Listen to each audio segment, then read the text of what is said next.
Welcome, captains. Today we're going to be hosting Insomniacs versus Dadif, aka Dadforce. So this is going to be a best of two series. This is the kickoff for Nexus Gaming Series Division 2. So welcome. Glad I could have, such well-established teams in NGS here for the first game. And I say that completely not sarcastically. You got two teams of veterans here. Let's check it out. But here we go with the coin toss. Now, I have Dadforce as the visiting team. So Dadforce, call it. I actually just flipped the real coin and then dropped it. I don't know the results. I'm holding up to my camera on stream. Okay. Tails. Tails? Alright, it is heads. So Zarman, go ahead and ban the first, or Zarman, do you want first pick or second pick? We'll take first pick, and we will ban Cursed Hollow. Okay, so we have a Cursed Hollow ban. That's all right. And then what does the other team ban? Oh, what was it again? Hang on one sec. I gotta read the message. Wait, where'd my chat go? Oh. Where'd it go? I lost it. Give me one sec.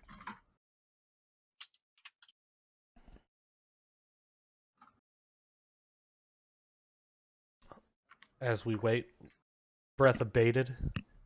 Looking forward to the future of this match. Trolling the captain by talking speech. Towers of Doom. Okay, Towers of Doom ban. Okay, with that, map 1, Czar Salesman, what is your map pick? Wait, what?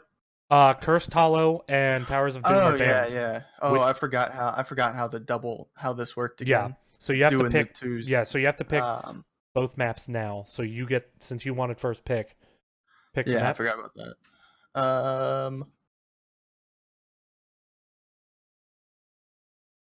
Now my brain just decided to turn off. We'll take Dragonshire. Okay. We are gonna go to Dragonshire for map 1. And Velvet, Towers of Doom, and Cursed Hollow are banned. Dragonshire is taken. What is your map pick? Tomb of the Spider Queen. Tomb of the Spider Queen. All right, we will get this game set up. Bear with us as I switch over. We'll be right back with Nexus Gaming Series. See everyone soon.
All right, so we're setting up here for game number 1. This is going to be between Insomniacs and Dadforce, so bear with me as I make sure that the teams are set up correctly, or at least as correctly as I can get them.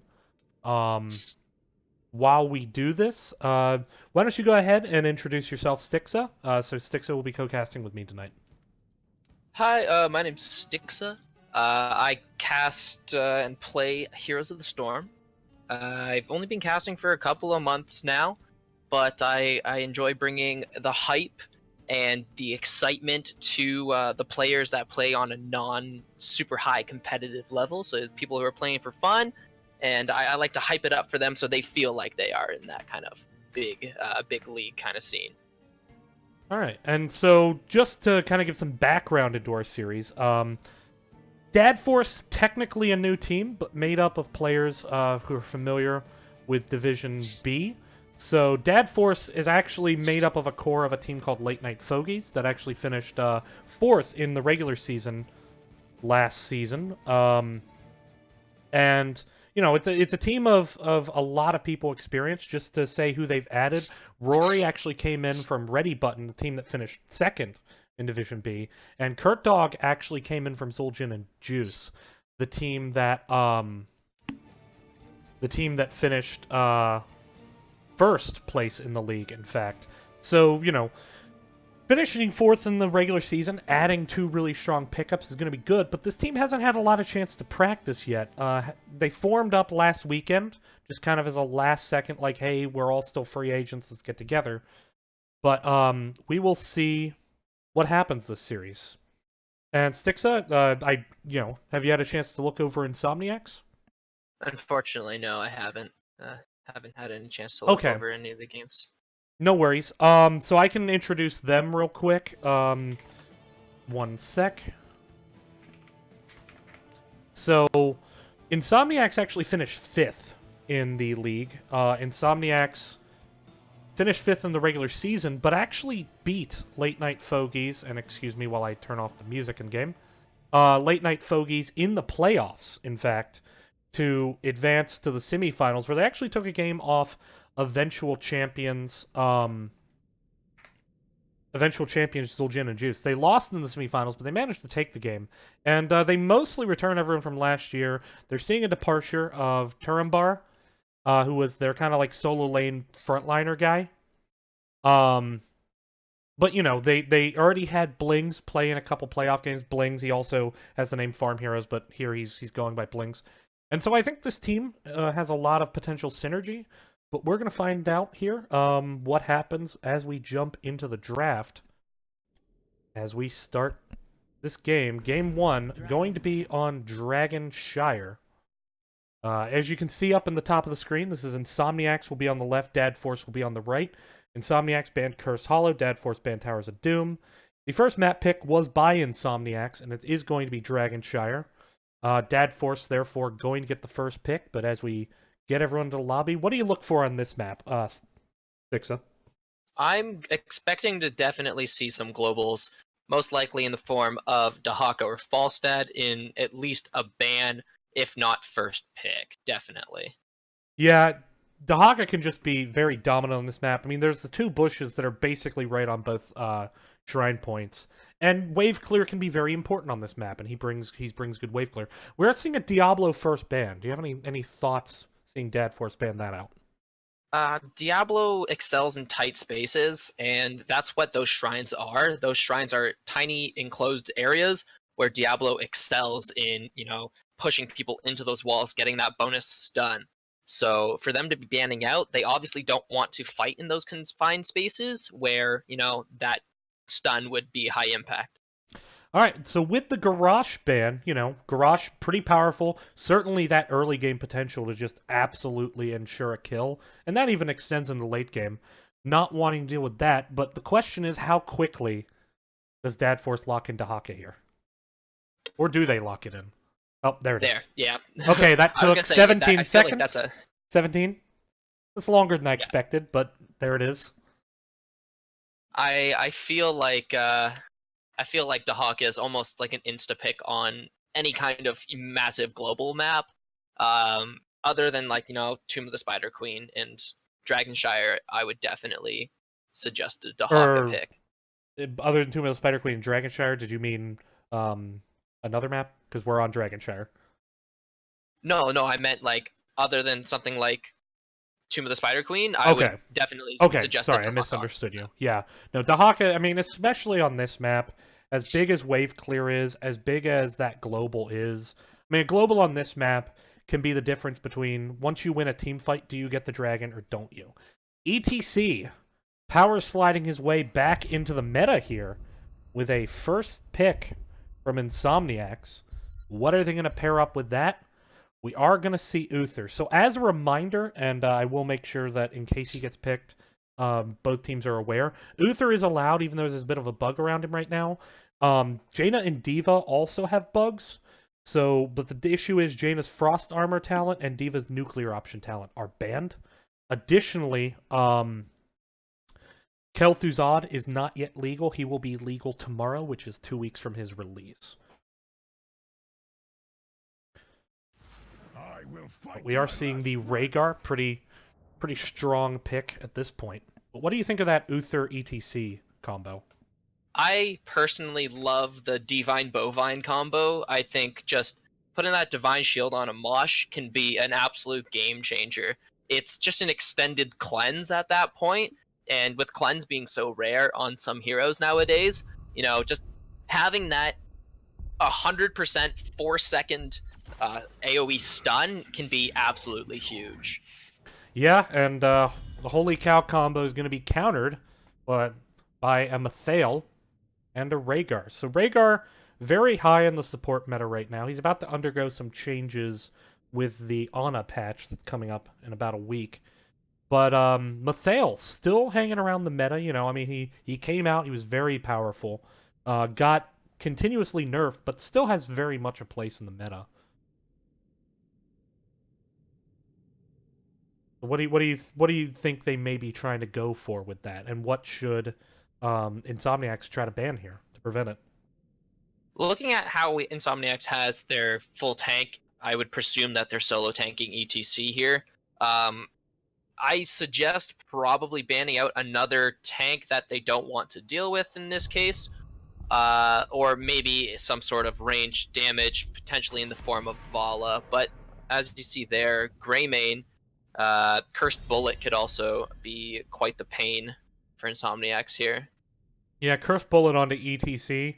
You know, a lot of the time what he's doing is moving very predictably with the power slide, or, you know, obviously just standing still with a Mosh.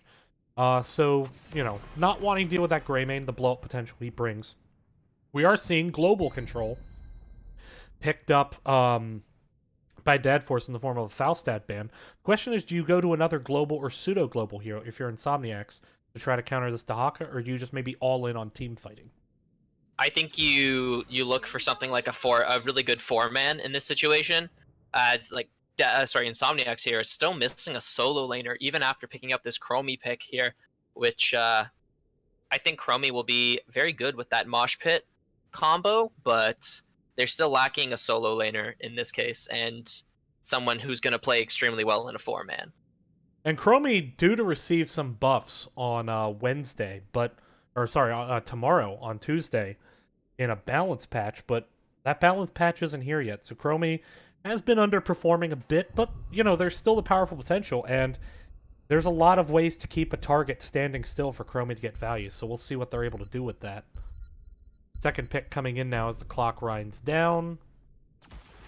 Like it's a... Ooh, Chromie Zul combo. They didn't have enough ways to keep him stationary. They sure as heck do now. I'm curious to see if this Zul will be in the 4-man or in that solo lane there, because looking at Dad Force over here, we've got Dahaka and Malthael. Both possibilities are having solo laner here, so both of those heroes could be in that top lane, while, you know, you've got something like Zul who would be able to pair up against either one. And we are seeing a Kael'thas Anubarak. Now, the Anubarak can actually burrow charge to break Zul's root, so I like that pick. I also like the fact that it has interrupts. It could also cocoon the Chromie if the Holy Cow combo comes in, just to reduce that damage. Kael'thas, you know, bit of a risky pick anytime, but the enemy team does lack a bit of dive, so if Kael'thas can position well, especially with a good gravity lapse, can really disrupt what Insomniacs wants to do. You're also looking at a triple melee comp on the side of Insomniacs, so Living Bomb is going to get quite a bit of value if they don't spread. Speaking of melee, really 4 melee on the side of Dad Force, so That's very true as well, yes. Looks like a pretty aggressive combo. I like it, though, because you got Mathael for that sustained damage to just whittle people down and let Kael'thas try to get the finishes with the Living Bomb, with the Flame Strikes, with the Phoenix. We'll see what comes in. What is this last pick? It's got to be a solo laner. I am wrong. It is Tyrande. Because we're in this meta. What are your thoughts on that draft? Based off of draft, I'm giving this to Dad Force because I personally believe that their team comp here is just a little bit superior here.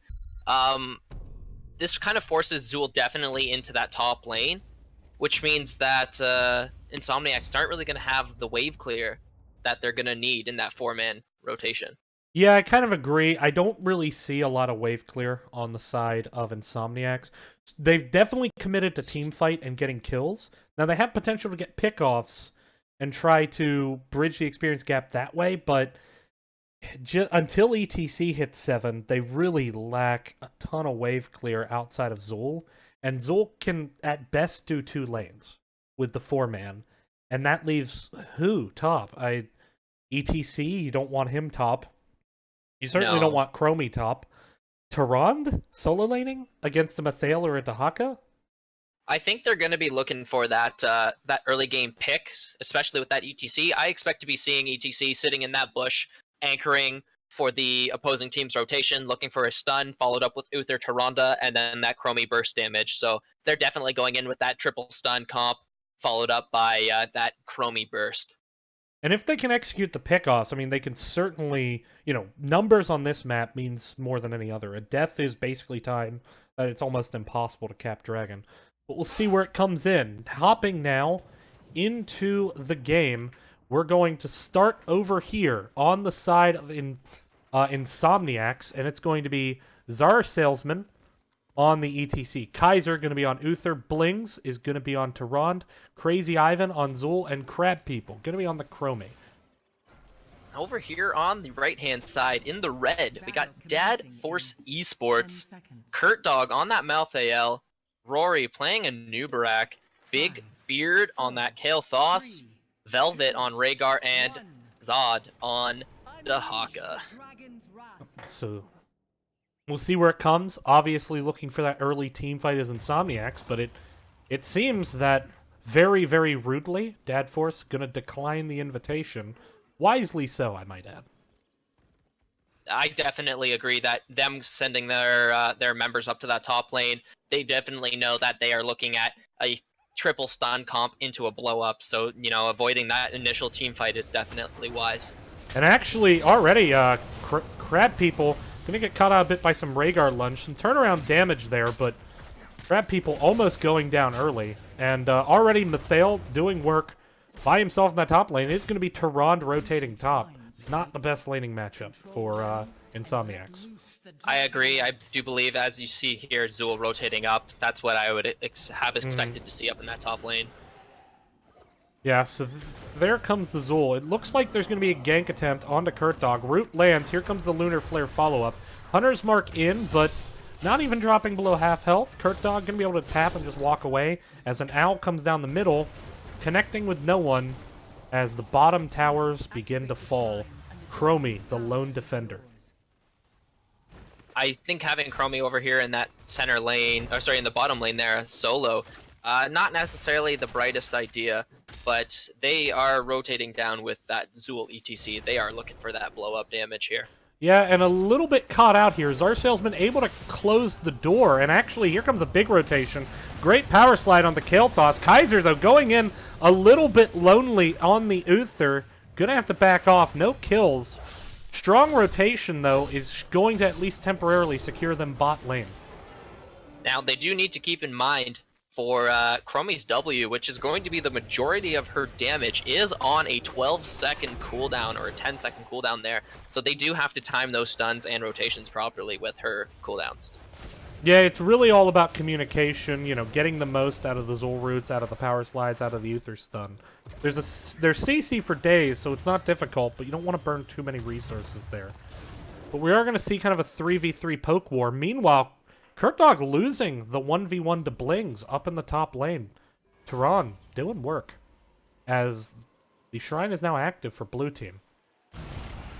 And as soon as you see somebody without a huge health pool up against that Malthael, you know, Malthael does lose a lot of value, and as you see, Dahaka going to be the one rotating up, switching lanes with him.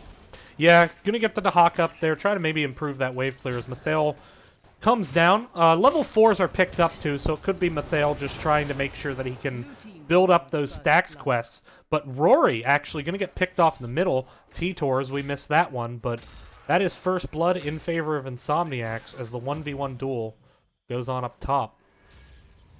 And happening there on the Anubarak is exactly what you would expect to see from the side of Insomniacs. They're going to be looking for those root stun combos in that particular area. And a big power slide from Zara Salesman as somewhat of a risky rotation here is going to catch out Velvet. That is one dead puppy. Someone call the ASPCA because he had no chance of getting out of that one. And exactly as I mentioned, they're going to be looking for that rotation, trying to catch them out, especially their squishy. So if Anubarak is not the one leading that, you're definitely going to be most likely losing somebody. But right now, ETC in a little bit of an awkward spot. Great gravity lapse, and the body blocks from Rory. Kel'Thas says, I see your dead puppy, and I raise you well done steak. It's getting away from me, folks. I can't do him that fast.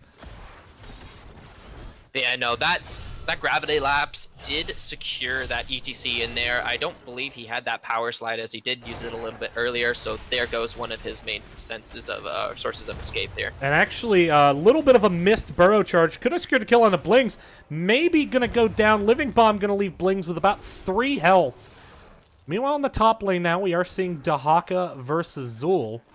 But still, Shrine control by Dadforce. No one channeling right now. Looks like Big Beard gonna go in for it as Dahaka holds the point. Great poke from the Chromie to stop it, but still no one from Insomniacs really rotating onto a point to take this mid back. But now Rory gonna get caught out with the power slide. Gravity lapse trying to secure Rory's getaway, but the Hunter's Mark Lunar Flare combo gonna get the kill. Health bar starting to drop though on the side of Insomniacs, but you got that one-man advantage. Kurtdog going in trying to rotate onto Kaiser. Meets a Hammer of Justice in the power slide. Cleanse comes in. Now Zar Salesman is the one running away. Cleanse comes in on Zar Salesman, but he's going to get away. Shrine's still active for Dadforce, but no real way to push onto this point. And this Chromie poke with the also follow-up from Tehran. So many stuns to potentially go, and I just don't think Insomniacs is worried. Now, Dadforce is probably going to be doing a little bit better on those extended fights, especially when Chromie is at low mana. Great pick off there by Kurtdog on the bottom onto that Uther, who was solo trying to cap the point. Go ahead. You're going to be looking for Dadforce to look for those extended fights now with Malthael's damage over time, plus the Living Bomb, especially if it does spread. So they are going to win a little bit more of that, elongated fights, especially because Uther's healing is on such a long cooldown as well. Yeah, and taking a look at our talents now, we are seeing the quest talents already Mathael at 120 seconds. As the collapse comes onto Crab People, Shroud gonna let Chromie just barely get away. Dahaka in a bit of an awkward spot as Rhaegar comes in to save him with the root. Gonna burrow charge away. Get away, and actually Chromie, the channel is there, but goes down to the Living Bomb. Good job there by Dadforce. Velvet, a little bit of an awkward spot, but he's gonna be able to get away. I actually didn't think that Living Bomb was actually going to be able to kill there, but you see the huge Kel'Thas Flame Strike hitting a couple of members there, getting a lot of poke damage, especially with that Living Bomb. And actually now Ten's about to be picked up here. Anubarak in 1v1 in the Tron. He just has to hold this lane, but that burst potential from Tron is there. As Tehran's going to neutralize the point and not let Dadforce get Tens and the Dragon, but Tens are being picked up. We are seeing Ancestral, we are seeing Cocoon, we are seeing Tormented Souls. We are seeing Adaptation. Isolation's kind of shown up here and there lately, but I like that choice. As Cocoon now used on the Tehran, but going to break out of it quickly. No real follow-up potential there. Just trying to secure that bottom point while Mathael ready to channel middle. Is Tehran going to get the Owl off in time for the interrupt? Does not. And first Dragonite goes over to Dadforce as Rory just trying to get away, but the stuns are so there. Ancestral, though, gonna land, and that is one dead cow. What a great That was Ancestral. absolutely great Ancestral there from Velvet, just barely landing onto the Anubarak, I believe, saving him, and then the follow-up damage onto that ETC, just able to take him down as well. Yeah, really good timing from Velvet. Perfectly timed Ancestral. You get all the cooldowns blown trying to secure that Anubarak kill, and then Anubarak just walks away, and instead you lose your tank. And it's going to make this defense a bit hard, but ETC already back. Heroics, you still have Mosh Pit, you still have Divine Shield, still have those Flowing Sands always on the short cooldown. But bottom fort going to be picked up as ETC gets knocked away, just trying to secure this disengage. You're really going to be looking for ETC to hit that Anubarak and kill Thos, as they do have the largest interrupts for the Mosh Pit, so in the form of both of Anubarak's CCs and that Gravity Lapse. So he does have 2 key targets for that. Yeah, and actually Anubarak going in, trying to secure the kill on ETC. Gravity Lapse could have maybe made it happen, but just barely misses by a pixel. And so, you know, Dadforce probably going to be pretty happy to just take their level lead, their structural lead, and just go and start clearing up their camps and generate that lane pressure. So both camps, Dadforce grabbing their camp there. That'll apply a little bit more pressure into that bottom lane. Dahaka is up in the top lane, though, totally uncontested, getting a little bit of EXP, getting them level 13 now. Actually, there is a bit of a issue with the UI, so I will get that fixed shortly. In the meantime, I will correct it as the engagement now comes in. ETC a little bit caught out, going to be able to power slide out. Kurt Dog a little bit low. No potential for re-engage, but Tormented Souls is up, so it could come at any time. But the battle here is on bottom. Yeah, and Phoenix is down, so there is a big zoning ult out of the way that that they do Insomniacs don't need to worry about. Yep. And with that, now push-ins coming in. Forgive me as I fix the UI while they're fighting. ETC gonna have to power slide away very low. Cocoon comes in. This could... How do you like your steak, Stixa? KT's about to cut you a slice. On that, Oh, but the perfect cleanse, though. Yeah, an excellent cleanse there from Kaiser, but a little bit early on that Flame Strike from Big Beard.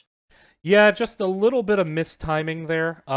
Probably should have been a kill, but still, advantage firmly in favor of Dadforce at this point in the game. Level 13 now, though, for the side of Insomniacs.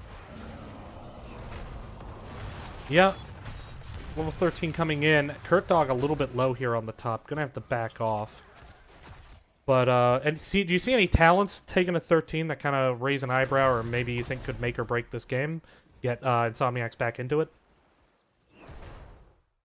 Say some pretty standard talent picks, other than the Quickening Blessing, that extra movement speed coming out from Tyrande there, going to be looking to help them get away potentially from that Malthael chase. As you see Kurt Dog chasing down that Zool there. Gonna die and under actually, towers Zool going to go down, as I apologize, T-Tours, I know everyone.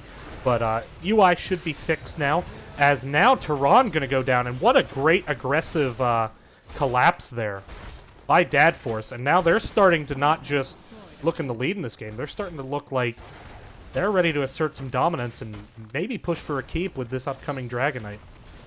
They are definitely starting to snowball. Level 16 is just around the corner for them. But did notice that Tyrande finishing that stun quest there, the E quest at level 1 being picked up, did finish it there just before she died. Yep, and gonna help out a bit, trying to make it happen. Engage coming in onto this bottom Bruiser. Bruiser camp is taken, but this is just such an awkward position. Crab People has basically no chance of getting out of here. Great Cocoon onto Uther to make sure that no D-Shield's going to save her.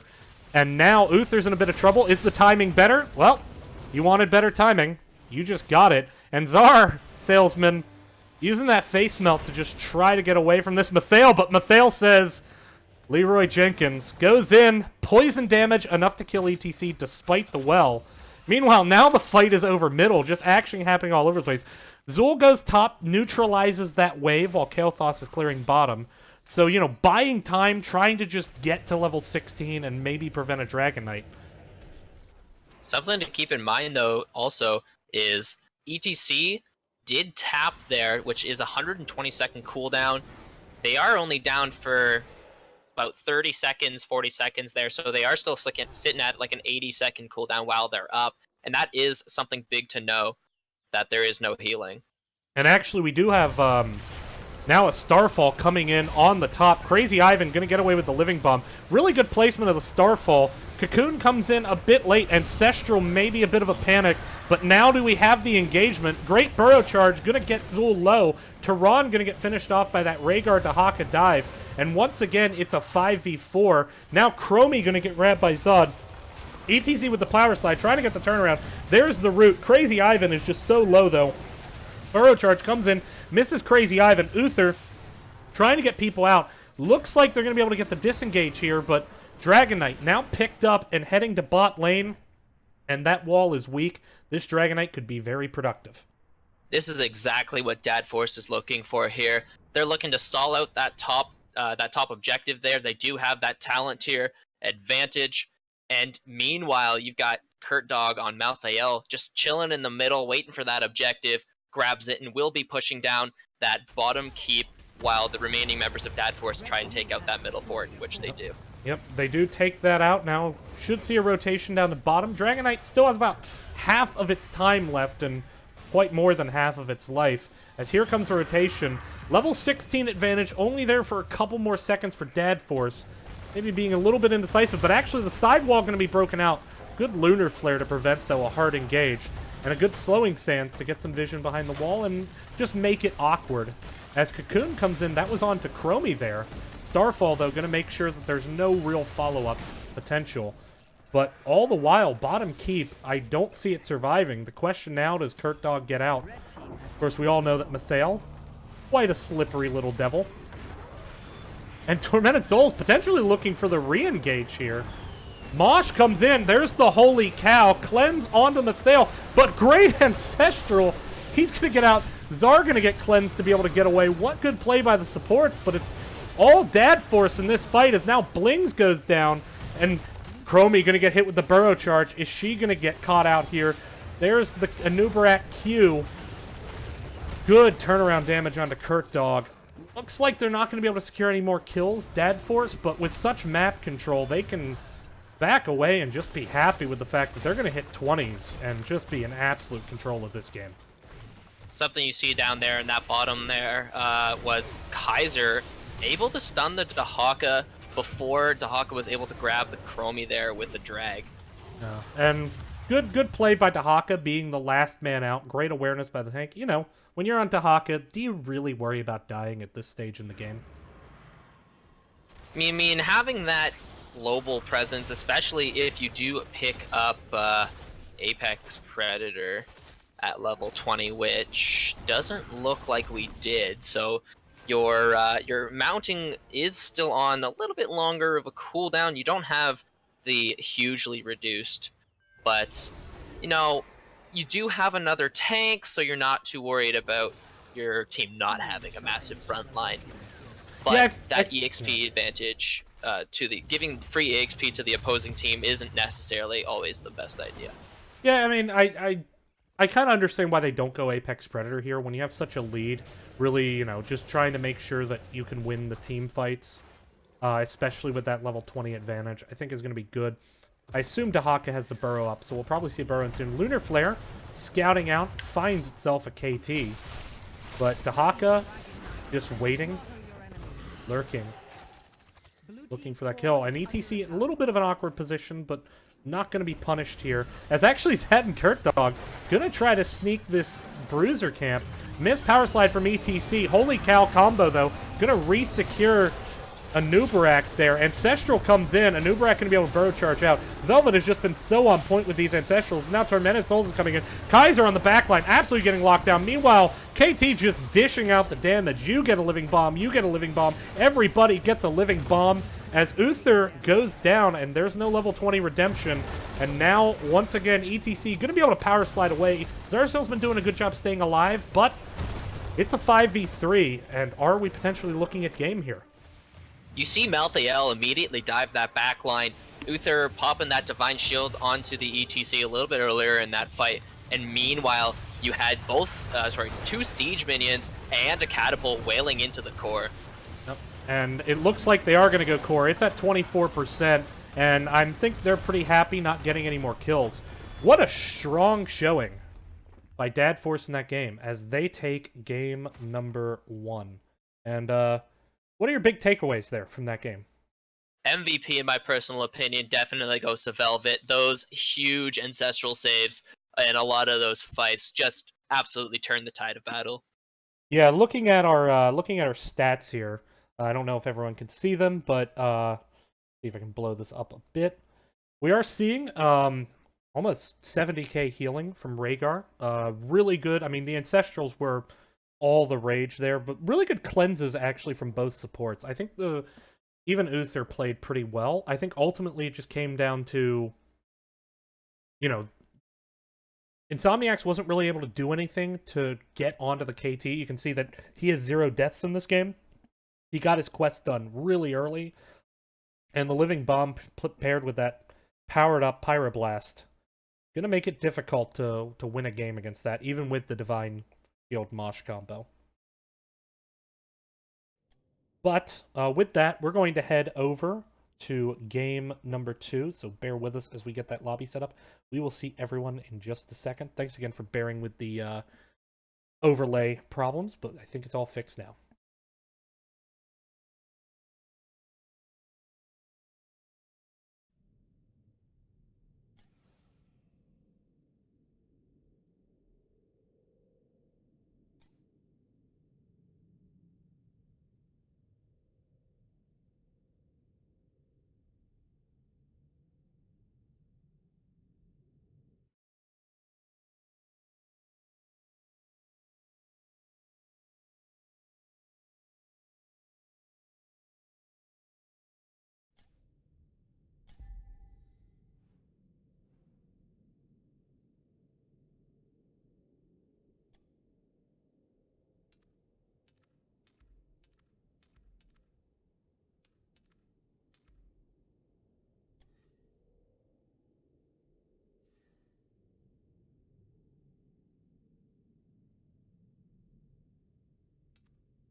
Here we go, jumping into map number 2, and sorry, I have Insomniacs as the winner of the first game, which is inaccurate.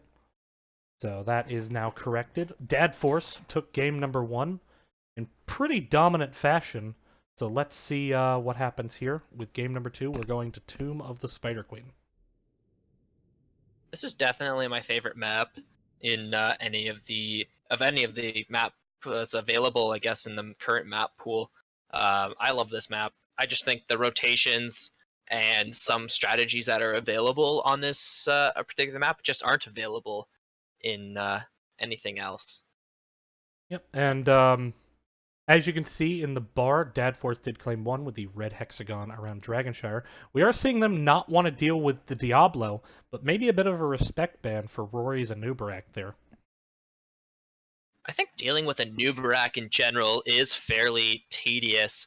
You know, you do have that double CC combined with the cocoon, and that cocoon, especially if you don't have anybody who's able to melt it very quickly, you know, it's just a huge hindrance to your team. Yep, and it just seemed like they didn't they handled it well a couple times, but it's just on top of everything else, the cocoon's not fun. But Garrosh is open, and he's going to get picked up in this series. How do you feel about Garrosh on Tomb? I think you're definitely looking for that early game pick, and I'm expecting to see Dadforce do the exact same thing they did last game. They're going to be spreading off into their separate lanes, but keeping in mind these lanes are a lot closer together, so Garrosh is definitely that early pick hero. You're going to be looking for those tosses over the gate or toss into stun into blow up. Yeah, this map does really allow for a type of pick composition, but we are seeing ETC getting picked up. So once again, just definitely he's back in the meta, boys. And Mathael, a lot of priority to get Kirkdog on that Mathael. I mean, he showed a lot of talent on it in that game 1 on Dragonshire, so it's hard to fault their choice. I think Mathael also here being picked up to deny a lot of the Garrosh armor. With Mathael being able to do that percent-based damage, this kind of almost forces Insomniacs into another tank, which is exactly what Mathael is good into. Yeah, but Vala going to be picked up strong on this map. You know, does this suggest maybe a double support? You don't necessarily see that as common with a Garrosh, especially when you're looking at potentially another solo laner. So you could be seeing a single Vala DPS comp. We are seeing Uther. If you do go another support, that does leave you with that solo Garrosh with just a Vala, which means you are, again, lacking a little bit of wave clear. And I think that kind of showed in the last game where they didn't have the wave clear that they really needed. Yeah, we are seeing Uther picked up again, though, and as a solo support in Mathael, it can be, I guess, tricky is maybe the word I'm looking at. Certainly you have the D shield to save one person, but just the amount of damage potential that can come out, you know, the overall dots and everything, it's gonna be interesting to see. Yeah. Seeing Uther here surprises me. I think I would have preferred to see a Rhaegar, purely based that Uther doesn't do all that well with damage over time. So things like Lunara or Gul'dan because of Uther's long cooldowns here. Yeah. Well, we'll see what happens. Ariel banned, so definitely expecting that double support. And Ariel does give some degree of wave clear on this map as well. Looking at the counter with the Rhaegar ban, that has to be respect for Velvet's ancestral plays. I think also here with that Rhaegar ban, you see 3 supports already being picked and banned together. This kind of does pigeonhole them into, you know, a limited supply of supports. Now, Stukov, though, is still available, does pair fairly well with ETC, especially into like a Vala, where she's unable to vault out. Yeah, Stukov, interesting choice on this map. There's a lot of choke points to get value. Just as a reminder, as Jaina's picked up, I do want to remind the teams. Jaina's Frost Armor is banned. Reminder. But Jaina going to be picked up, did receive a recent weird work. The damage potential is pretty strong, but we are seeing the Greymane come out. And going to be countered with a Kael'thas, and so definitely going for blow up off the Garrosh, so presumably the next pick is a solo laner. Yeah, they are still lacking that solo laner. We might potentially see something like a Zool come out here. Something that would seem more reasonable, though, would be something like a Sonya. I think Sonya would kind of fit this composition a little more, as it does give them a little bit more beef, as well as that solo laner and somebody who's able to grab those camps. See what happens. Last time we said they need a solo laner here, and they picked her on. This time we got the solo laner, so feeling better about this draft from Insomniacs. Definitely, I do agree with that. Leoric did get a huge rework and is definitely viable as, you know, a solid tank as well as that solo laner. I love that Stukov pick. There's a lot of lockdown with the power slide potentially into like a Ring of Frost with Root. Not a ton, but there's enough there for Stukov to get some value with the silence. And also, you know, just generally pretty strong healing output. Not a lot of CC prevention, and if someone gets separated by Garrosh, not really going to be able to get the heals out that you would want to see. But as we head into the game here, and we're on the loading screen now, do you think Insomniacs gets it back and draws the series 1-1? Based off these teams, you know, the wave clear is kind of even here. You've got Greymane with the cocktails and Jaina's blizzards. But I think it's going to come down to that 4-man rotation. Most likely going to see Malthael versus Leoric in that bottom lane. And that bottom lane, in my opinion, is kind of even as long as Leoric is able to hit his W there. Yeah, it will be interesting to see. By the way, thank you Twitch chat for the dad jokes. A lot of dad Force fans here, but it looks like we have an immediate pause. Getting some lag. Give me ready. Just making sure everyone is set up. But need a minute for Rory. Rory's internet is in fact powered not by electronic devices, but by a bunch of child laborers, in fact, that he has that just shout out ones and zeros as quick as they can. And it's just the fact, I was on a team with Rory before, and I can tell you that is exactly how his internet works. But as we get set up, I'll just go ahead and do the pause introductions. ETC with this is utterly ridiculous, thank you. We're going to have Zar Salesman on the Garrosh, we're going to have Blings on that solo lane Leoric. Crab People going to be on the Kael'thas, Crazy Ivan on Vala, and Kaiser once again on support with the Uther. If you want to go ahead and introduce the pause screen version of Dad Force. So right over here on the right-hand side in the red, we're going to be seeing Dad Force Esports. We got Big Beard playing Jaina Zod on ETC. Kurt Dog playing Malthael once again. Velvet playing the support on Stukov again. And Rory not doing the tanking, but rather playing DPS here on Greymane. Yep. So a little bit of confusion there, but we're set up again. All the lag is done. So, but here we go. Are we gonna see now a push towards both 5-mans? We didn't see it last game. Dad Force said nope, fuck that, and didn't go into middle. Will they do that again? I mean, they have a bit of blow up potential here, so maybe both teams try to flex their muscle early. If ETC is able to hit that slide with the Jaina potential of damage, with a little bit of cocktail, I do believe we might see this potential fight going over to the side of Dad Force. Zara Salesman in that bush, looking for that first grab. Blizzard's gonna scare him out. Shroud hits for Mathael. We are seeing, by the way, Stukov go with the growing infestation. Power slide comes in onto Zara Salesman. Great Blizzard. Not going to be able to secure a kill just yet. Bling's going to be able to selfie off the ETC. Mathael diving in. Health bars starting to get low for both the frontliners on both teams, but little bit of a rotational advantage to Dad Force, although KT rotated up to get that wave first, so a little bit of an XP minion advantage over to Insomniacs. Something to keep in mind here, though, is that the middle lane does reach those minions first, so you're going to have to keep in mind of that rotation. And ETC power slides in, trying to look for the Garrosh. Blow-up potential was almost there, but just all the damage coming out onto ETC. He can be so squishy now if you don't get the short fight you're looking for. Once again, rotational advantage slightly in favor of Dadforce, but what a great chase by Crazy Ivan. Catching Greymane just a little bit out of position and punishing. As Mathel's starting to win the bot lane. There.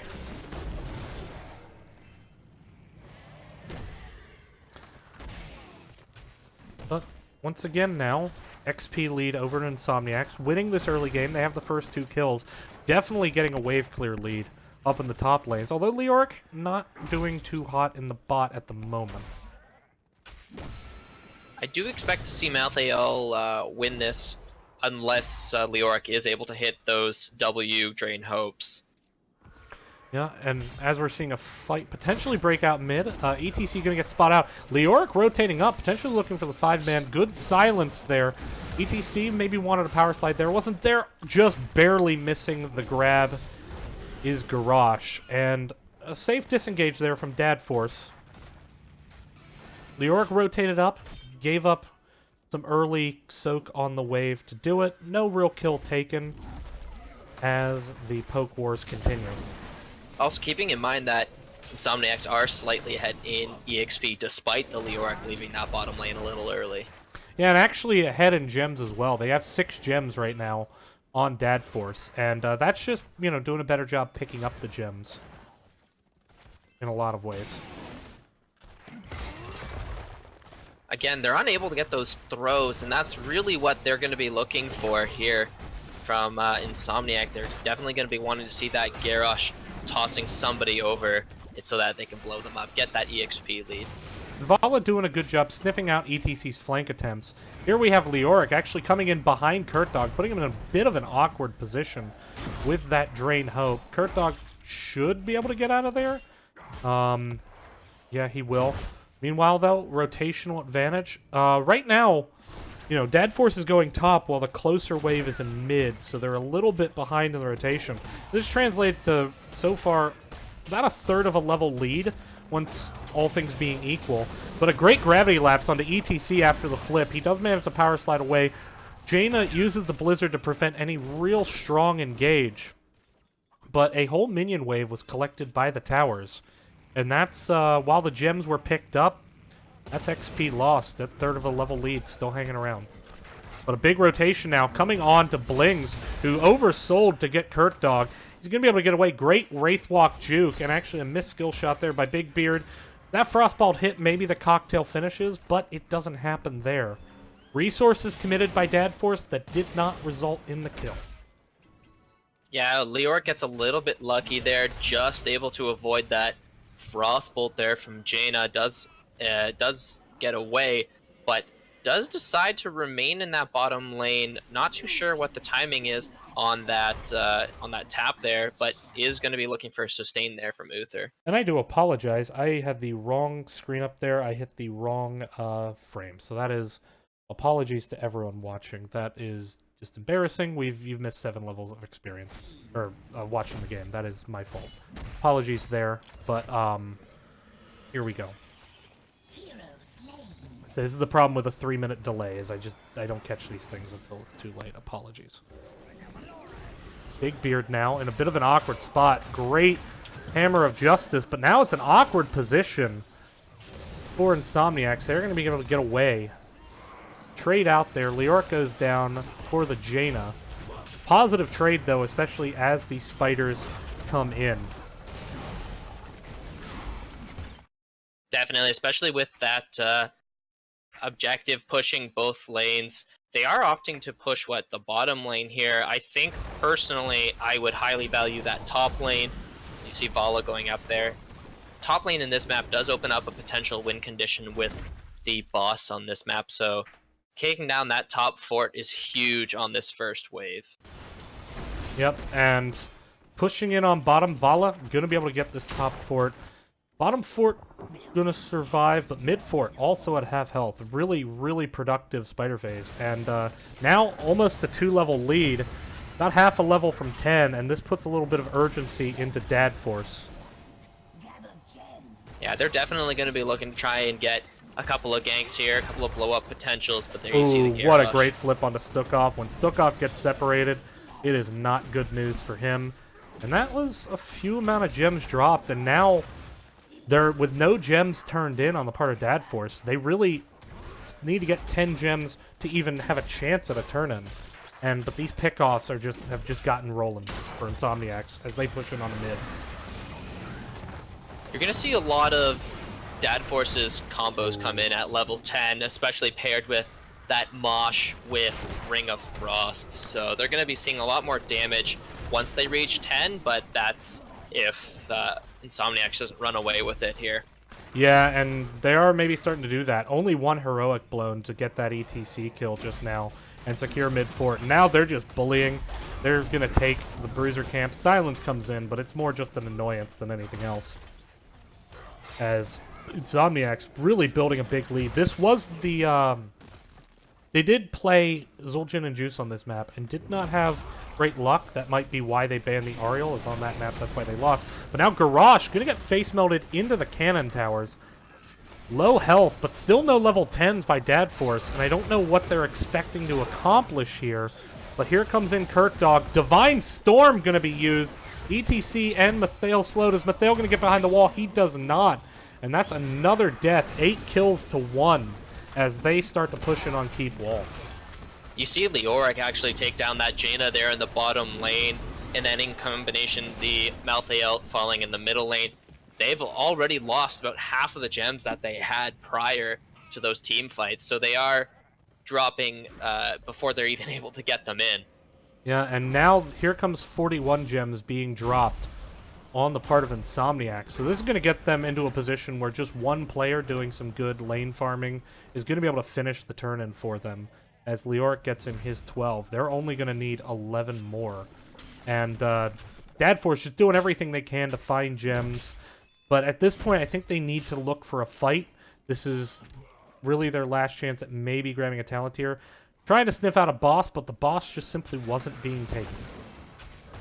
Now, keeping in mind, level 10 has been reached for the side of Dadforce, so they're definitely going to be looking for those Mosh Pit, Ring of Frost combos in combination with the Tormented Souls, but finally they are able to turn in a couple of gems. Rory sitting on 21, though, not opting to turn in here.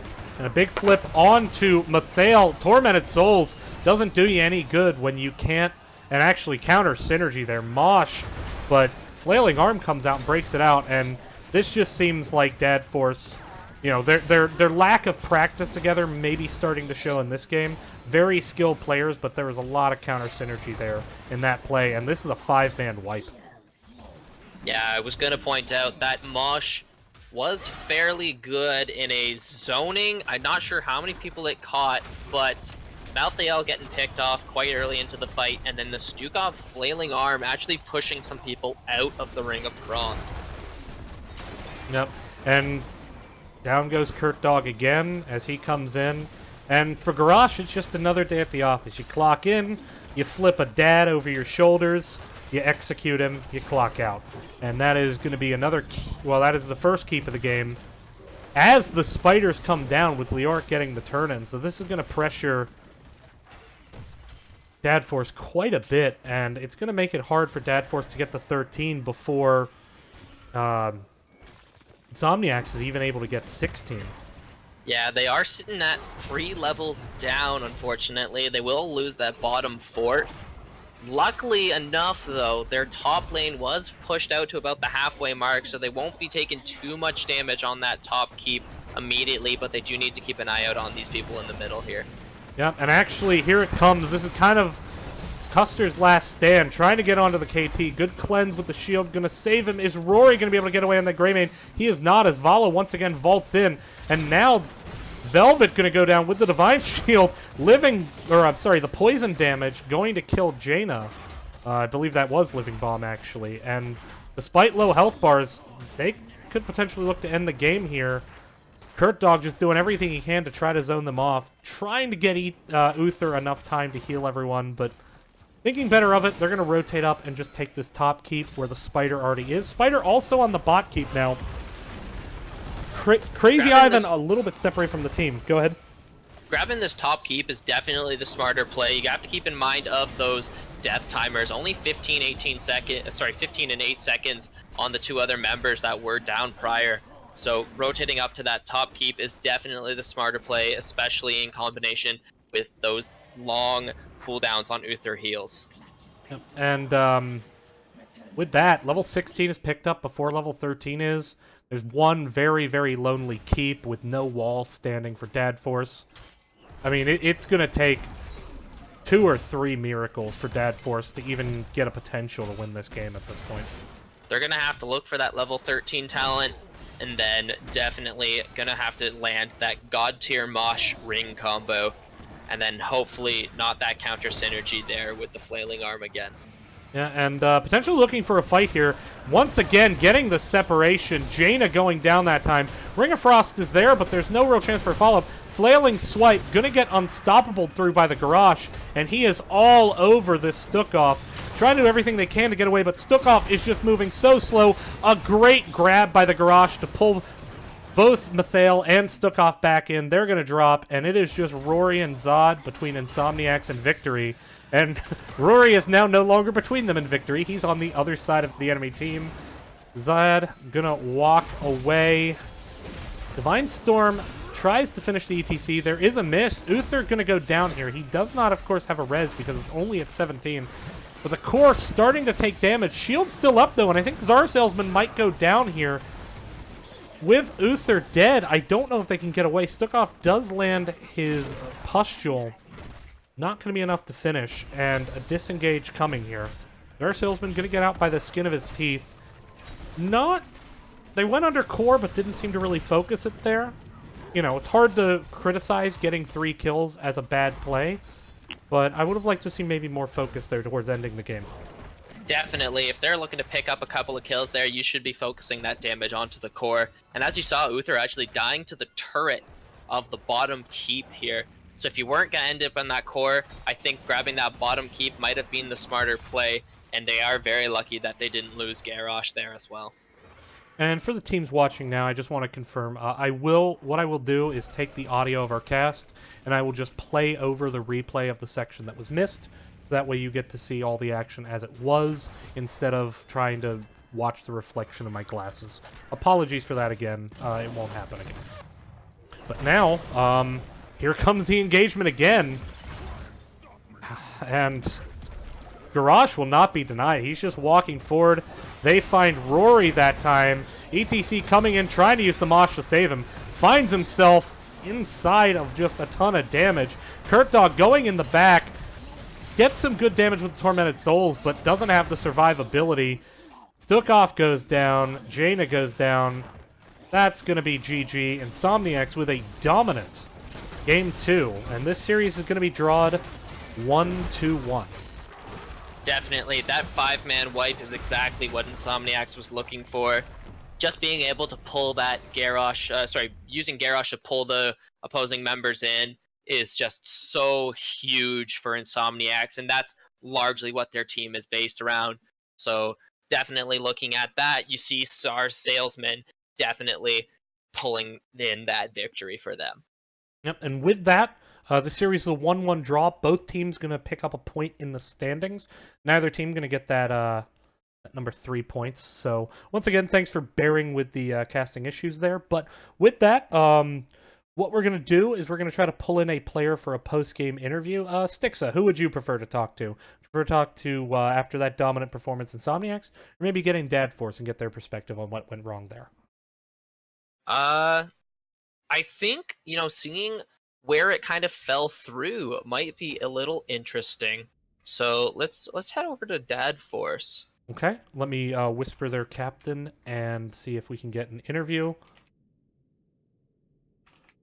And we will be right back with either that interview or a signing off.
All right, we are back, everyone. We are joined by Velvet, the captain of Dad Force. So we wanted to talk to you. It was kind of split. Insomniacs just had a really dominant performance in that second game, but we kind of also want to get your thoughts both on how you attacked them in the first game, and then maybe what you think went wrong in the second game. So I mentioned ahead of time was the fact that you guys kind of came together really as something of a last second team. Could you maybe just walk me through, how you guys came together as a team here for season 2? Sure.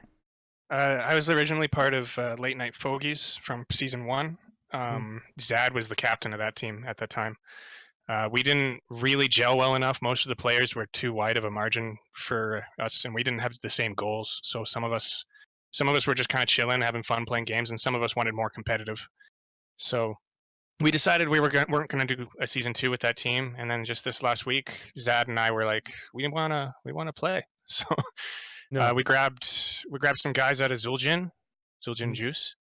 Yeah, so Kurt Dog out of Zul'jin and Juice, and Rory out of Ready Button, actually. Yeah. So I just threw out a message to them, and for Rory, I didn't expect him to come in. He just I threw out a message in our clan chat, actually, in Fogey League's chat, and he just said, "Hey, yeah, I'll join." So got a group together, and then we've played one game before this, or a couple of games before this as a group, and then kind of jumped head first. As far as the actual matches, yeah. So I guess first let's look at game number 1. Why do you think that game just went so well for you? Because it was a very dominant performance, and then we'll talk about game 2 in a bit. Part of it was draft. Our draft just went really well for us in game 1. We had really good communication throughout the entire game, like just constantly talking about where everybody was on the other team, constantly calling out cooldowns, and pinging a lot. So it was just a really good effort from everybody, talking constantly and following our shot caller. Rory was our shot caller for these, so he called out really good rotations, I found, and really solid plan. We had planned initially to rotate Malthael, so and put Dahaka back up there after the level 4. So it just worked out really well. It was a really great game in general. Yeah, and so fun fact, I was actually on a team with Rory before in Cheer League. So I've played with him. He's a very, very talented shot caller. So with that, you attribute to shot calling to draft, and I think Stixa and I definitely called out draft. We thought you guys won that draft pretty hard in game 1. Heading into game 2, we thought the draft was a bit more even, but clearly the game kind of got a little bit out of control. You hung with it up until that first spider phase, and then things just seemed to snowball. Where do you build from that, I should say? So initially, the right away, the first thought was when they picked Garrosh, we should not have waited for our support pick until after second ban phase. We needed to pick up a support who can handle the throw-in burst potential. Like Stukov's okay because he can throw in the silence, but the reaction's really fast, and that's tricky. Like you have to be super practiced with Stukov to do that. I'm not.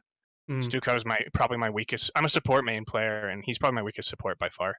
Yeah, I think a lot of what happens with Stukov is you really don't want to blow his burst heal on a single target. You want to give it a chance to spread and get maximum value. And the duration of when someone gets separated and how long it takes for them to not be separated to get maximum value out of the heal, or even for the heal to land, because the Q has to travel and then you have to hit the kill switch follow-up assuming it's off cooldown, can be a bit tricky to deal with that Garrosh. Yeah, for sure. So anyway, we felt like our draft just didn't meet the Garrosh appropriately. And plus we didn't, after I think around level 11 or so, we were definitely tilted enough in comms that we weren't communicating properly as well. So there was a lot of positional errors from everybody. A lot of mistakes, skills being used when they definitely shouldn't have been. So it was just player error from a lot of it. The draft could have worked. It was just there's a lot of player mistakes, and maybe the burden of execution was on us. The Mhm. the Garrosh execution isn't that hard when you've got that much CC follow up. All you have to do is flip, and then Mhm. your team just has to press all their buttons, and somebody dies. So that's we should have respected that more. Yeah. So So game one went yeah. well, game two didn't. Yeah. So one thing I think positive to take away from this in Division B is that, really there are kind of like three big returning groups of players to Division B that, finished in the top half of Division B last term. You guys Yeah. finished fourth in division. You lost in quarterfinals to INSOMNIACS, who you played tonight, and they kept about four of their players. If I can get away with calling you guys kind of late night fogies 2.0, you guys kept three. And so I think heading into Division B, you look at Alaska, who is, more or less ready button. Rory left the team, but it's a lot of the same kind of core component. What does Right. this win, or at least, I'm sorry, this draw kind of mean? Do you think that you'll be able to build from this and stay kind of in that top three that maybe you're predicted to do, or are there any teams that you're really watching out for? What does this mean for you going forward the rest of the season? Honestly, my scouting is pretty bad. As far as like watching the rest of these teams, I came in here expecting like, hey, maybe we'll make playoffs. That's kind of my goal, like make playoffs first. Because it's even with even only two new people, I view this as a new squad. Yeah. Different chemistries, different components.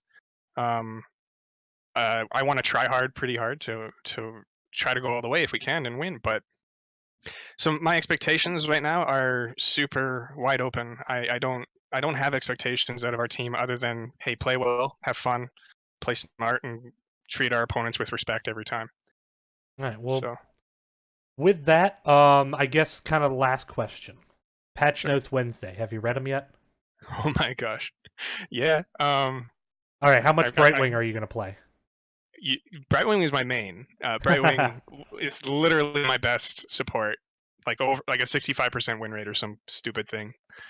So I'm excited. I don't know. I gotta look at. Let's just say more Z of build the is coming meta. back with a vengeance, though. Oh yeah.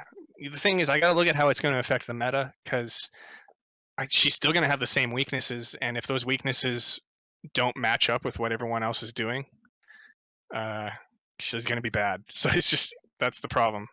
All right, so let's wrap up this interview. Do you have any shout-outs that you want to throw out, or any just thank yous or anything like that? Thanks to Insomniac's captain for getting back to me so fast to schedule the match. In the past, we had trouble getting everyone on board to schedule, and this season it's been really good. A lot of captains getting back to me really quick.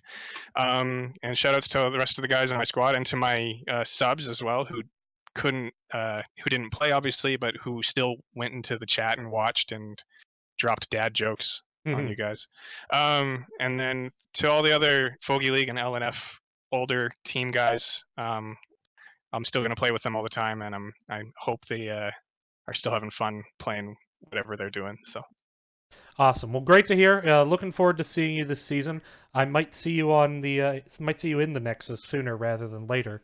As I am on a team called Misplacid Alts. We are in Division B now. So with that, gonna throw it over to Stixa. Stixa, thank you for casting with me tonight. Do you want to go ahead and throw your shout outs out as well?